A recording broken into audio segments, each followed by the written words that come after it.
सभी भाइयों को राम राम।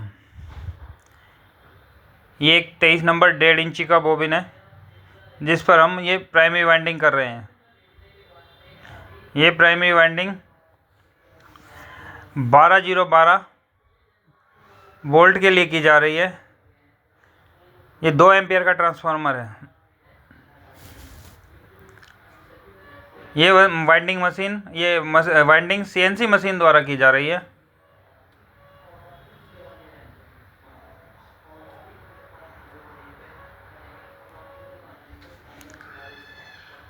ये इस तरह से इसमें हमने प्राइमरी टर्ने डाल दी है। ये 34 नंबर से डाली हुई टर्ने हैं। 1350 टर्ने हम इसमें प्राइमरी वाइंडिंग में हमने इसे डाली है। ट्रांसफार्मर हम 12012 2 एम्पियर का ट्रांसफार्मर बना रहे हैं। अब वाइंडिंग करने के बाद ये हम इसे पेपर लगा के केमिकल से इनेमल्ड उतार रहे हैं।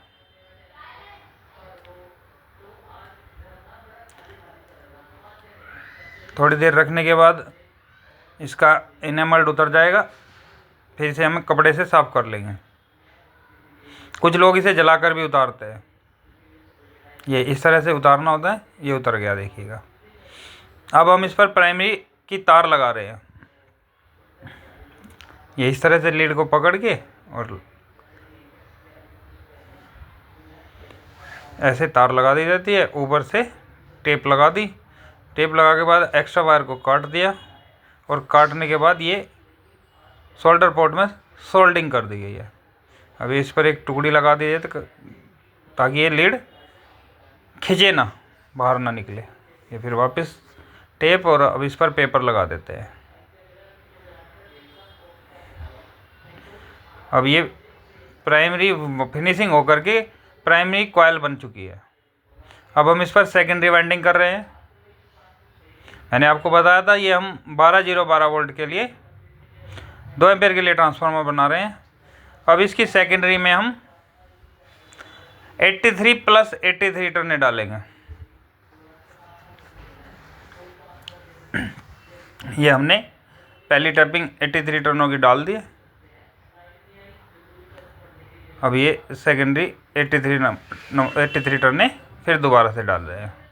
तो इसमें 83 + 83 टर्ने टोटल 83 + 83 166 टर्ने टोटल डाल दिए हमने। अब इस पर फिर वापस पेपर लगाते हैं। पेपर लगाने के बाद केमिकल करेंगे। ये पेपर लगा दिया। अब इसे केमिकल करेंगे। ये केमिकल कर रहे हैं और वही थोड़ा देर वेट करने के बाद इसका इनेमल उतर जाएगा तो इसे ऐसे साफ़ कर देंगे। अब साफ़ होने के बाद इस पर हम सेकेंडरी फिनिशिंग करते हैं। सेकेंडरी की तारें लगाएंगे। इसमें हम 2 तारें कॉर्नर पे नीली लगाएंगे और सेंटर में येलो तार लगाएंगे। तो येलो न्यूट्रल हो जाएगी और इधर से 12012 निकलेगी दोनों साइडों में। और इस तरह से हमेशा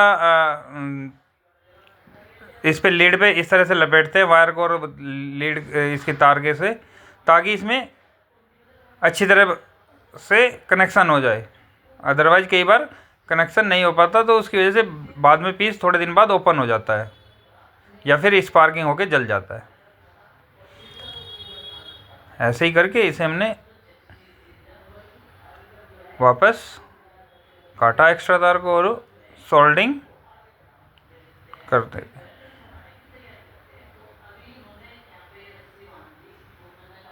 हमेशा ध्यान रखिए जब एल्युमिनियम की सोल्डिंग करें तो थोड़ा अच्छी क्वालिटी का सोल्डर लाए, अदरवाइज वो सोल्डिंग नहीं पकड़ेगा और पीस का कनेक्शन लूज रह जाएगा। वो थोड़े दिन बाद फिर स्पार्क करके पीस जलने के चांस रहते हैं। अब इस पर हमने ये फिल्म पेपर लगा दिया।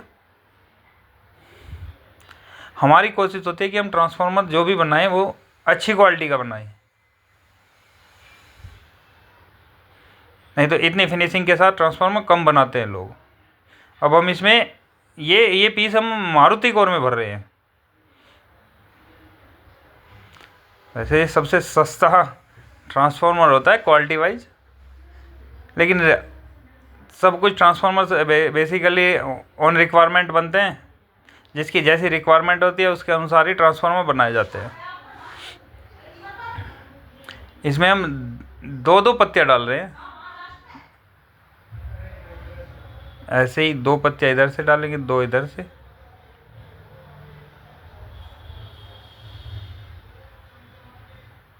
कभी भी आप ट्रांसफार्मर बनाओ तो ये ध्यान रखो कि ये मारुति कोर थोड़ी बेसिकली क्या है, क्वालिटी वाइज क्वालिटी वाइज लो होती है, तो इसे है ना थोड़ा लूज ना भरे, हमेशा ध्यान रखें पीस टाइट रहे।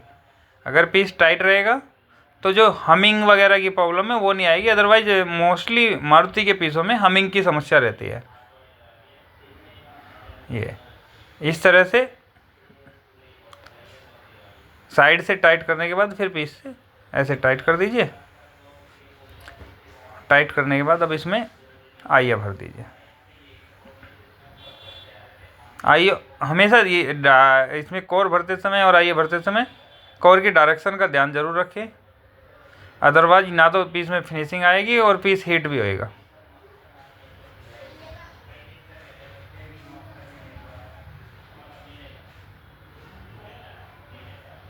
ट्रांसफार्मर बनाना, अगर हम तरीके से ट्रांसफार्मर बनाए तो जो हम कहते हैं ना थोड़ा लोएस्ट क्वालिटी के ट्रांसफार्मर हैं उनकी भी लाइफ ठीक ठाक होती है, अगर हम उसे सही तरीके से बनाएं।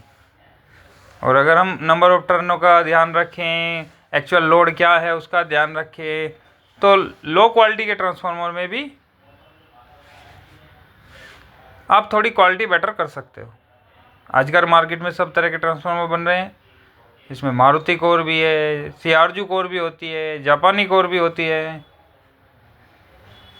ट्रांसफार्मर हमेशा ऑन डिमांड ही बनता है। मैं शायद आपको बताना भूल गया, हमने जो सेकेंडरी की टर्नें डाली हैं इसमें जो गेज लगा है वो 23 नंबर लगा है।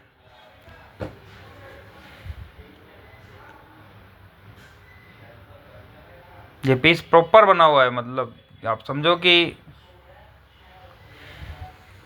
अगर आप इसको कॉपर में बना, ये एल्युमिनियम में बना हुआ पीस है, अगर आप इसे कॉपर में बनाएंगे तो ये बहुत अच्छी क्वालिटी का ट्रांसफार्मर बनेगा, सेम नंबर ऑफ टर्नों पे और जापानी कोर के साथ। ये तो हम मारुति कोर में बना रहे हैं कि आपको बना के दिखा सके। अब ये भरने के बाद हमने इसे प्रेस कर लिया, अब हम इस पर क्लैंप लगा रहे हैं। क्लैंप लगाते समय थोड़ा इस पर पेपर लगा दें, ऐसे जैसे मैंने पेपर लगाया ना, ऐसे पेपर लगाए, तो इससे हमिंग के चांस जो एक बार को संभावना होती है वो 100% ख़त्म हो जाएगी। फिर ये संभावना नहीं रहेगी कि हमिंग आएगी ट्रांसफार्मर में। आप देख सकते हैं जैसे मैंने ये ट्रांसफार्मर बनाया है, क्वालिटी वाइज आप देख सकते हैं। हमारी कोशिश होती है कि अच्छी चीज़ बनाएं। ये NLC 220 वो NLC इनपुट वोल्टेज 220 है, NLC 73 मिली एम्पेयर आ रही है, और आउटपुट वोल्टेज इसकी आप देख सकते हैं 26 वोल्ट आ रही है। ये 13-0-13 12-0-12 को, क्योंकि ऑन लोड ड्रॉप होती है वोल्टेज, तो इसलिए